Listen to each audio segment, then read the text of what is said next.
It is week 2 in our 5-week countdown to the end of the year and our top 5 episodes of the Secondary Science Simplified podcast this year.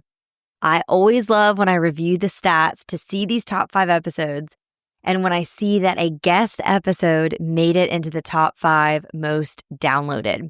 And I wasn't surprised in the slightest this year that my conversation with Macee Huseman made the top 5. If you don't remember, if you missed the episode the first go around, Macee is from Nazareth, Texas, where she returned home to teach high school science after graduating from West Texas A&M University with a bachelor's of science degree in biology. She married her college sweetheart and they have 3 children. When I interviewed her over the summer, she had just finished her 12th year teaching science, and she is at a very, very small school. So she is the entire science department, as I know many of you can relate to. The main courses she teaches are biology, IPC, so integrated physics and chemistry, which some schools call physical science. She teaches chemistry, physics, and anatomy and physiology. But she's also taught 8th grade science, technology applications, and at one point she taught a PE class. So she truly is at a tiny school. She loves her family, science, education, learning new things, and wood crafts. She loves to organize, and she is an enthusiastic, reliable planner, and hardworking team player. I was so excited to talk to Macee because last school year she had 6 preps. And so you know that I had to ask her all about that. Like, how did she manage all of them? How did she have any semblance of work-life balance, especially having 3 kids at home? So we got into all of that. We also got into some content-specific questions since she does teach so many different subjects. And we talked about how she engages her students. We covered grading, classroom management, and honestly, most importantly, how she has had to learn to say no. And lastly, one of my favorite things that she shared was a hack for managing students with really different math abilities that are all in the same classroom for a quantitative science course, like a physics or an IPC. So make sure you keep your ears open for that tip. I genuinely love talking to full-time science teachers like Macee, and I would love to talk to you. So there's a link in the show notes for you to apply to be interviewed like Macee. And who knows, maybe you apply and our conversation becomes a top 5 episode of 2026. You never know. So you can find that link in the show notes at itsnotrocketscienceclassroom.com/episode 212. But all that to say, I love talking to Macee. I know that you all loved me talking to Macee since you listened to it so much. So here is the number 4 most listened to episode of the SSS podcast in 2025, my conversation with Macee Huseman. This is Secondary Science Simplified, a podcast for secondary science teachers who want to engage their students and simplify their lives. I'm Rebecca Joyner from It's Not Rocket Science. As a high school science teacher turned curriculum writer, I am passionate about helping other science teachers love their jobs, serve their students, and do it all in only 40 hours a week. Are you ready to rock the time you spend in your classroom and actually have a life outside of it? You are in the right place, teacher friend. Let's get to today's episode.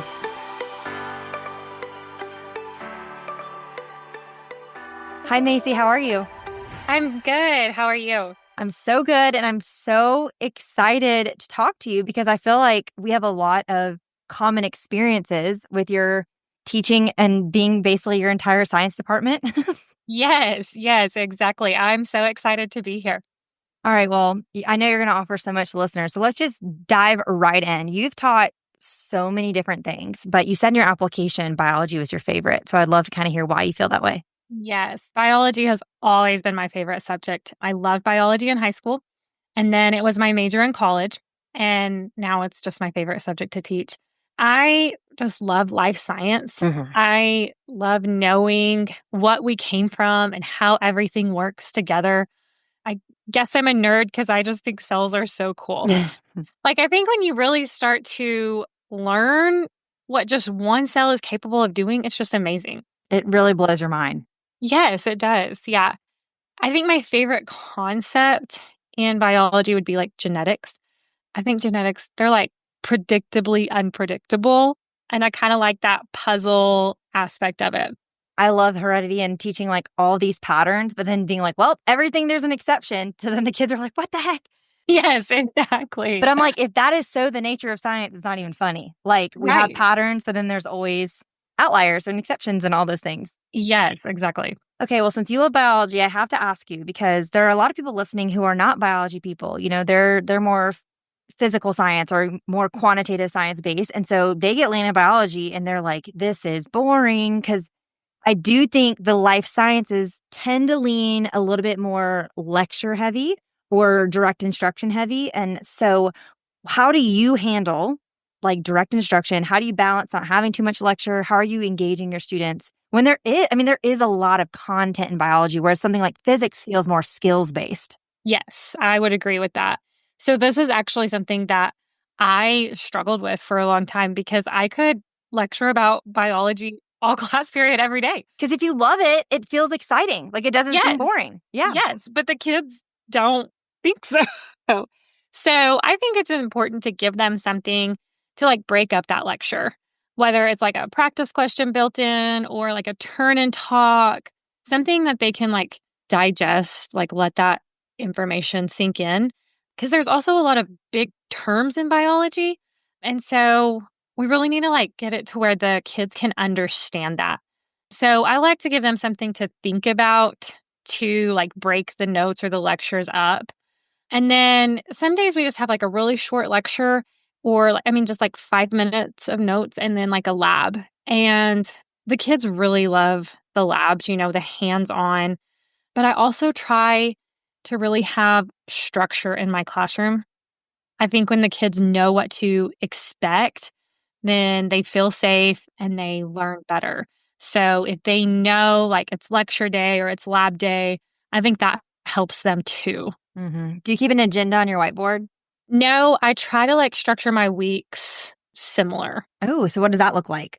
So I will try to do like a lecture or some kind of practice like that on Mondays and Tuesdays and Fridays, and then our labs on Wednesdays and Thursdays.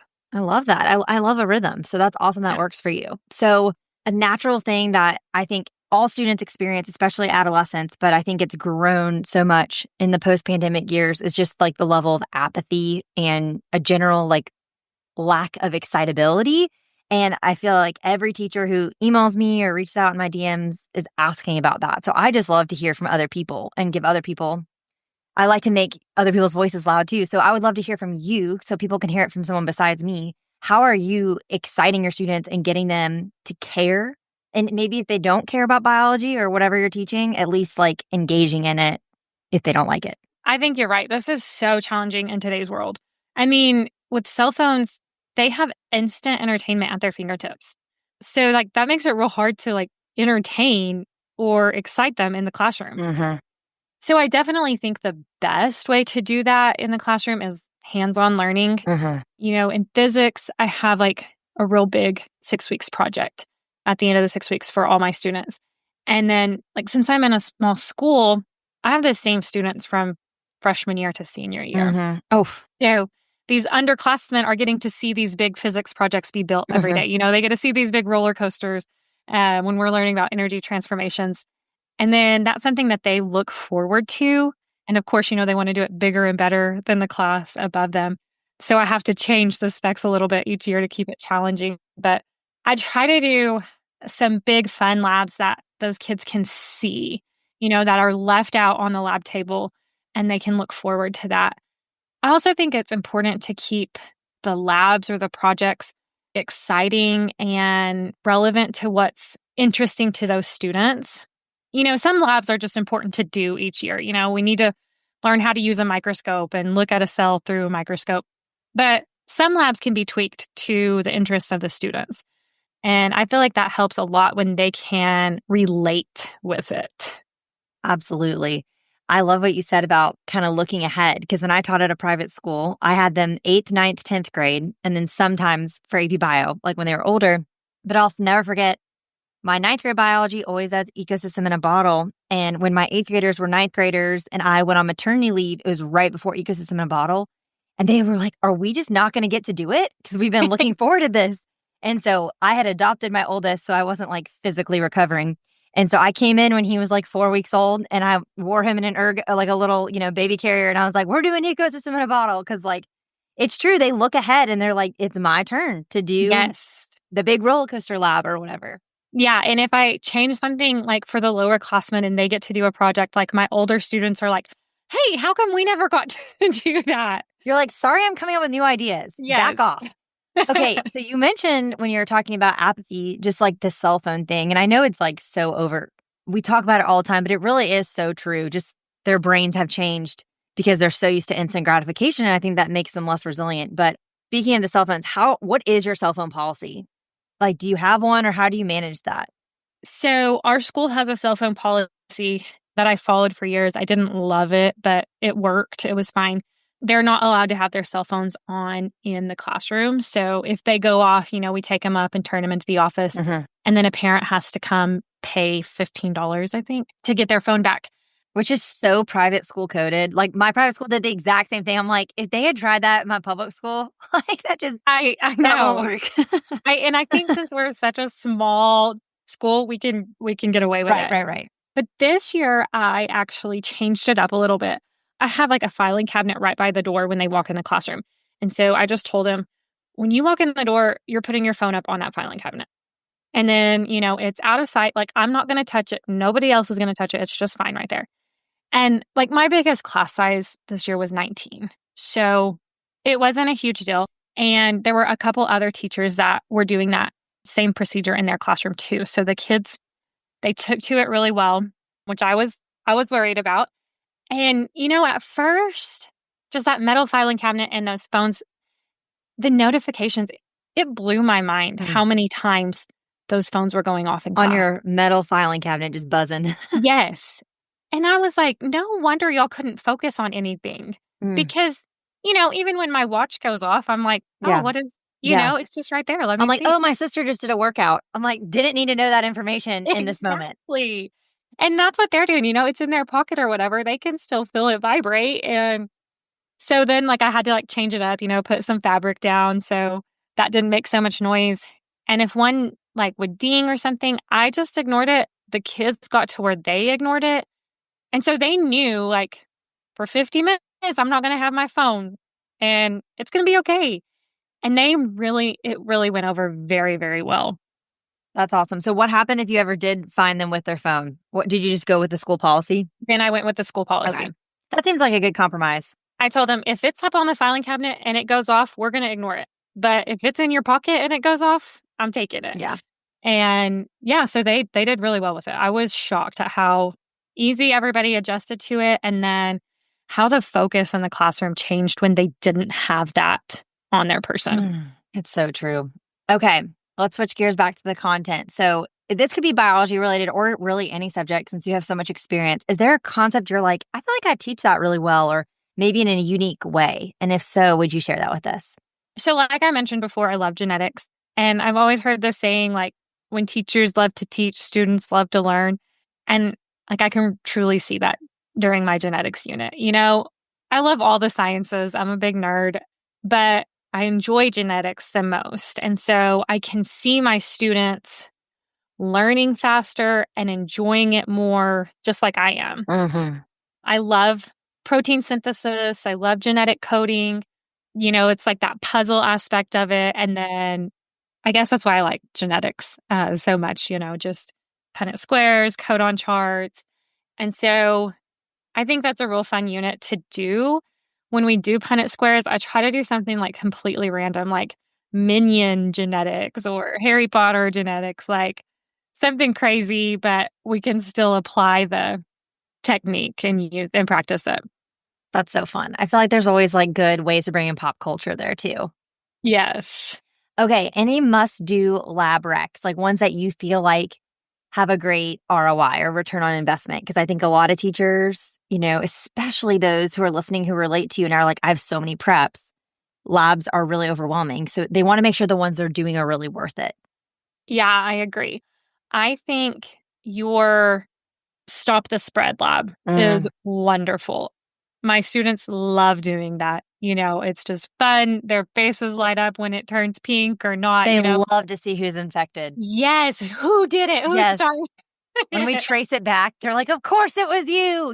Yes. It is a fun lab. And I think the takeaway is great. I mean, they're like, oh, okay, that's what you mean, when they can actually see it happen.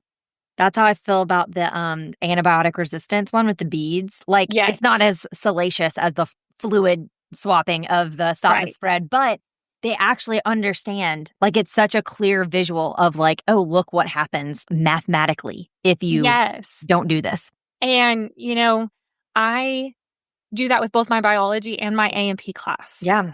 And they both love it, as freshmen and seniors. They both love doing it and seeing the results. Mm-hmm. So I also love your natural selection lab with Oh, the yeah. different beak types and Yes, the it's so sunflower fun. seeds. Oh, yeah.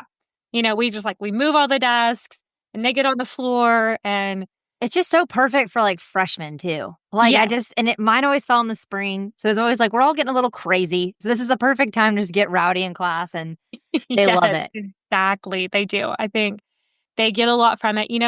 They're having fun. They don't even realize that they're learning. But then when they get back to their lab report, they're like, oh, that light bulb effect is that's the best part of teaching, right? I know, it's so fun. I love seeing their excitement when they're like, they don't think it's relevant and they realize how relevant it actually is. Yes.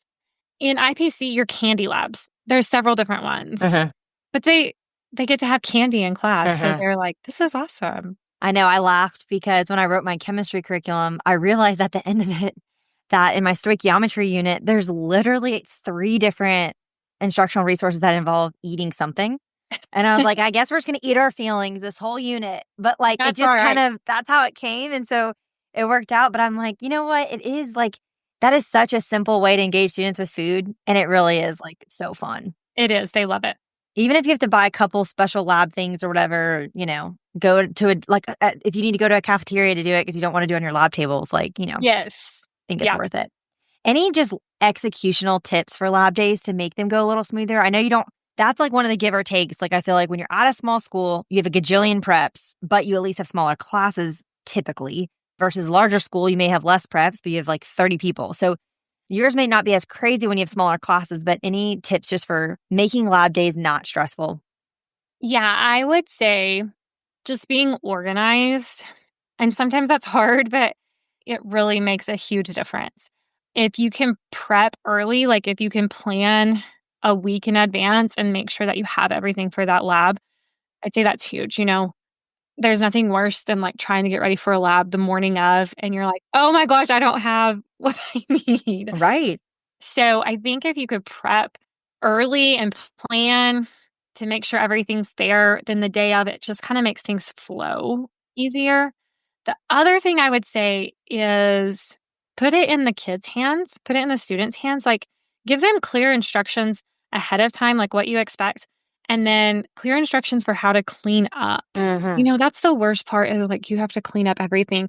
But the students are there to help do that, after they've done their lab, they're capable of cleaning up after themselves. And I think that is huge. We have some labs where we're like the bell's ringing and we're out of time. And I'm like, okay, I guess I'll clean up on my own. And that just like ruins the whole lab for me. I'm like, oh, why did I do this to myself? I know. And I feel like, especially at a small school, it's easy to be like, okay, who's going to an elective after this? Can you just stay for Yes. 5 minutes and I'll write you a note or I'll call, your Yes, band totally. teacher and just say, help me. I feel like one of my refrains that I use all the time with my children now is like, there's 3 of you and there's 1 of me. But I use it in my classroom too. Like, there's 25 y'all and 1 of me. So, like, Yeah. if each of you just do a tiny bit, it helps so much. And sometimes they might grumble about it, but kids really are happy to help. Mm-hmm. Hey, I always tell my own children, because my kids, they must have gotten this from their father. They hate putting their clothes in a hamper. And I'm always like, your future life partner will thank you one day that you don't just step out of your clothes and leave your pants with 2 holes in the ground, or whatever. So we're just creating contributors to society this way. Right. Yes. Okay, so I got to know, we're recording this, which is actually normally I like record so far in advance. This is actually very timely. We're recording this in the summer, it's airing in the summer, but how many preps did you have last year and how many are you anticipating this upcoming school year? It might be the same. I had 6 preps last year And 1 planning period. and 1 planning period. Yes. Wow. And you think that's going to be the same next year? Most likely. Okay, so you're the perfect person to ask this question. How are you doing it? And how many hours are you working? And how are you able to like have a life outside of, I mean, every single period is different. Oh, yeah. So this past year, I just had biology that repeated itself. And then everything else was different. And so I just finished my 12th year teaching. And I'd like to say it gets easier, but it doesn't. I mean, this year was so hard. I don't know what about it. In Texas, our TEKS changed for K through 12 science.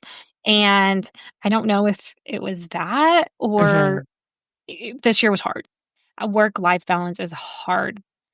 So, my first several years teaching, I would be at school till dark every night. But I didn't have a husband and 3 kids then. So, it was okay. I could do that, but now when school's out, I want to go home and enjoy my family. And it's hard to leave work at work, but I've had to make myself learn how to do that. So I think that It's Not Rocket Science curriculum helped a ton. And, with the student packets, I'm making copies once per unit and then it's done. I'm not making copies constantly all the time. And that's huge. Another thing is to stay organized. So, like, everything's in binders. I have it right there if I need it. I keep things from years past. So I'm not reinventing the wheel. Right. Which I feel like as teachers, sometimes we do that to ourselves.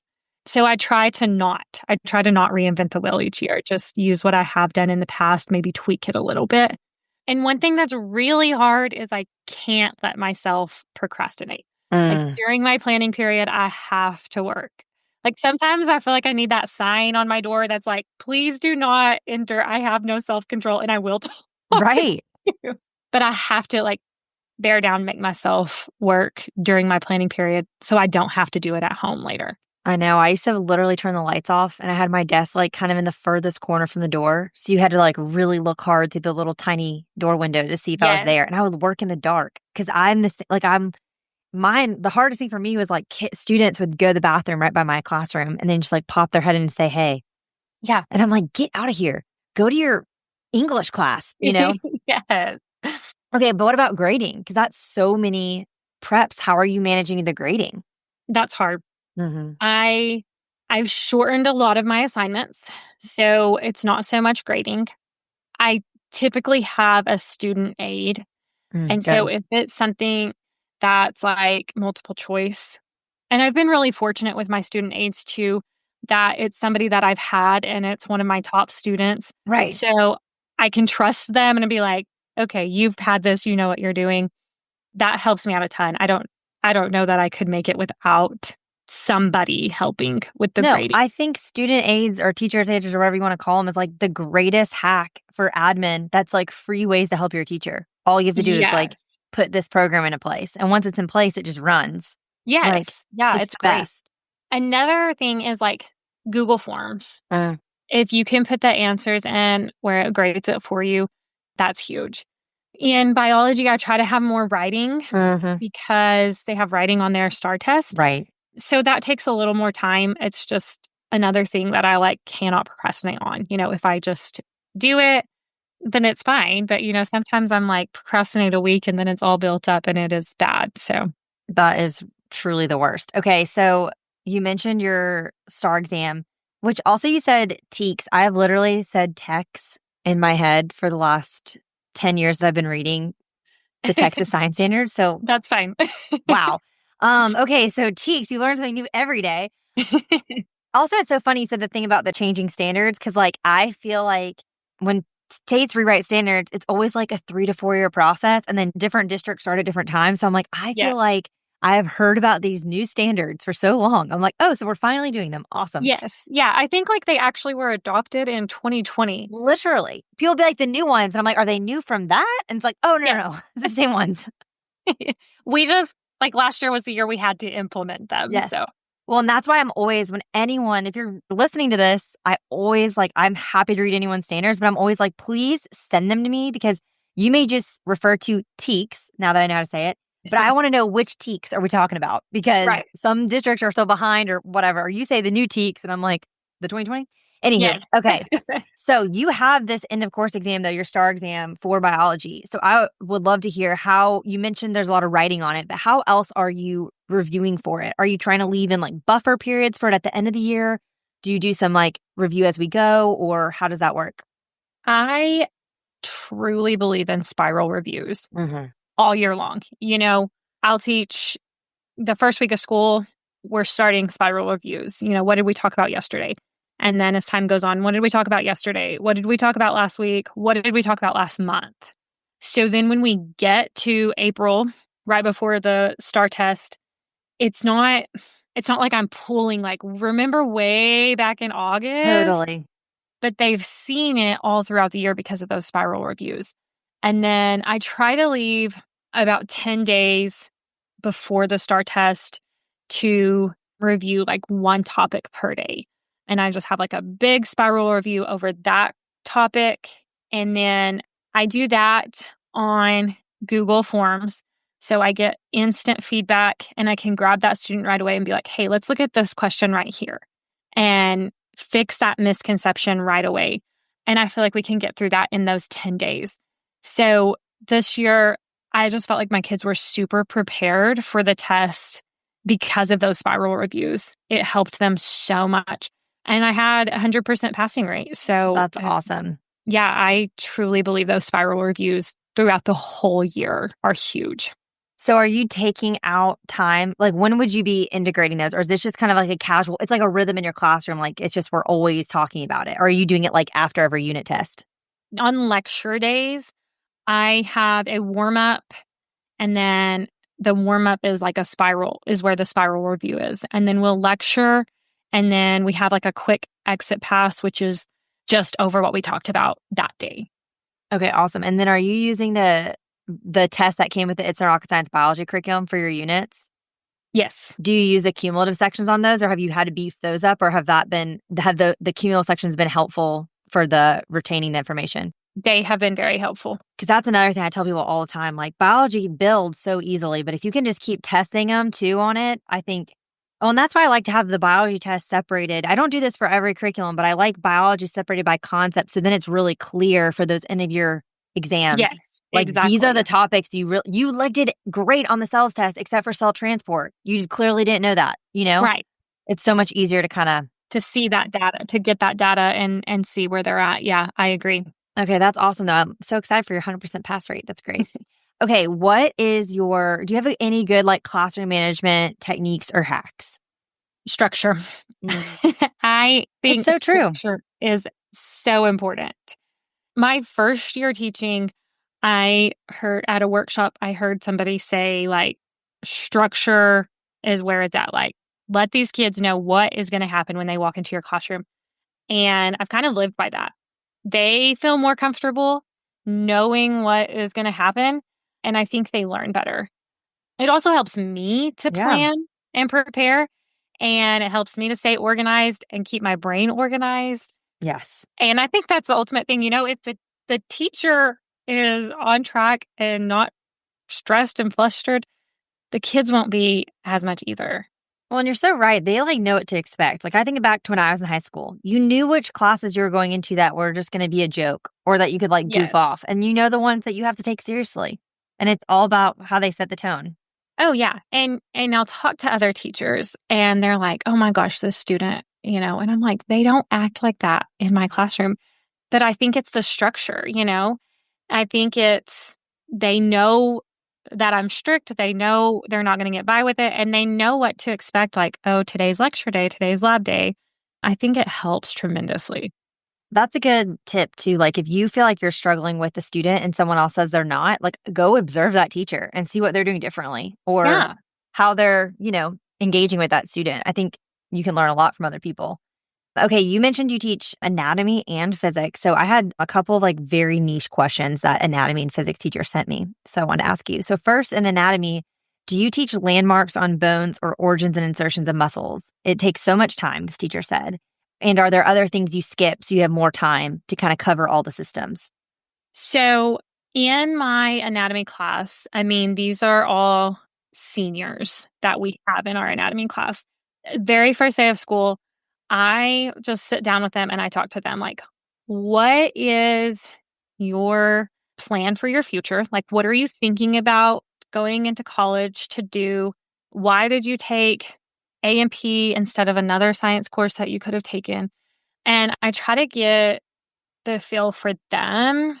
So if I have students who are thinking about like going into radiology, then I'm going to teach landmarks. I mean, on the bones, and I'm going to go deeper into the skeletal system. Or if I have students wanting to do physical therapy, then I will go deeper in the muscular system. But if I don't have those students in my classroom, then I won't go as deep into those. And if we don't get to a body system, I have to let it go. I have to tell myself, like, it's okay. As long as I hit the important ones that they are going to need for their future, then I feel good about it. How do you always make time for reproduction or no? No. I've had a couple students that are really interested in it. And so we went over it. But, when I talk to them, to my kids at the beginning of the year, that's usually the one that they're like, oh, do we have to do that? That's so funny. Mine are always like, can we start with that? I'm like, you just want to hear me say, I don't want to say it and I don't want to get an explicit rating on the podcast, but they just want to hear me say body terms. And I'm just I like, know. stop. Well, and I feel like as a biology major from college, like those terms are just terms to me. Literally. Like they don't affect me at all. My husband was so disturbed when I was using them with our like first child that was 2. And I'm like, what else am I supposed to call it? You married a biology teacher. Yeah. Like, what do you expect from me? Yes. And I feel like my freshman like gets so embarrassed because I'm just like, oh, here we are. But it hits different with a senior for sure. But oh, yes. I really like that idea though about, especially you said with seniors, like it's so different if you have upperclassmen and you can have a little bit more flexibility and you don't have an EOC or STAR exam or whatever. So there's no stress of like, we have to. So I like that you kind of customize it based on their interests. That's fun. That's very thoughtful. Okay. Physics question for you. How do you balance wide varieties of math ability? So this teacher said, I'm talking remedial algebra and Calc BC in the same room, which sounds insane to me. So how are you balancing that? Yeah, that's tough. I had a little bit of that this past year in physics. I feel like I thought the best way to handle it was to go slow. I mean, even strong math-based students can still get confused in physics. And I'm like, guys, physics is hard. Nobody has ever told you physics is easy. So it's okay. But I would just take it slow. I'd break it down, work out my practice problems slowly with the whole class so that I didn't ever lose those low kids. And then sometimes the higher kids would get bored, but I tried to reel them back in. Another thing that I've done in my classroom is I'd partner the kids up high-low, which I don't always love. But for this, I would do high-low. And like one student was the writer. All they could do was write. And then their partner was the thinker or the speaker. So I'd give them a problem. The thinker speaker had to like talk out the whole problem. Like, okay, here's our variables. This is the formula we're going to do. Write that down. Okay, let's plug in this here. And the writer can only write. And so then at the end of the problem, when they get finished, they can discuss it. And so if the writer was the high kid, then they can say, okay, look at this step right here. This is where there was a mistake, where we need to fix that. And then the next problem, they switch. So then the first person will be the thinker, speaker, and the second person will be the writer. And I feel like that really keeps the high kid from being bored. And it gets that interaction where then the low kid doesn't feel like they're low and they're really thinking through those physics problems. Macee, that is such a hack. I love that. Because it's higher order thinking to be able to explain it. Yes. And some of those kids probably are like, I could just write it out real quick, but they couldn't explain it. And then the other student is going to learn as they're listening and writing. And that's a great idea. I love that. It works really well with that when you have that big spread in the classroom. That's great. All right. So the last question I have to ask you is there a way that you have simplified your life recently? Learning and actually doing it to say no. It's hard. It's really hard, especially in a small school, a tight-knit community. but you can't do everything. And if you stretch yourself so thin, like you're the one who's going to lose. And so as my kids have gotten older, as I've become a more experienced teacher, I've learned like I have to stand up for myself and say no if it's something I cannot do. Mm-hmm. I think that's so great. I always have to remind myself no is the complete sentence. Because I'm like, I want to write a CER statement for why I just said I can't do this. And it's like, you don't have to justify every single thing. No, you don't have to have an excuse. You just have to say no. Well, hey, thank you so much for coming on the podcast. I'm really grateful for your time. Thank you for having me. I'm so excited to be on here.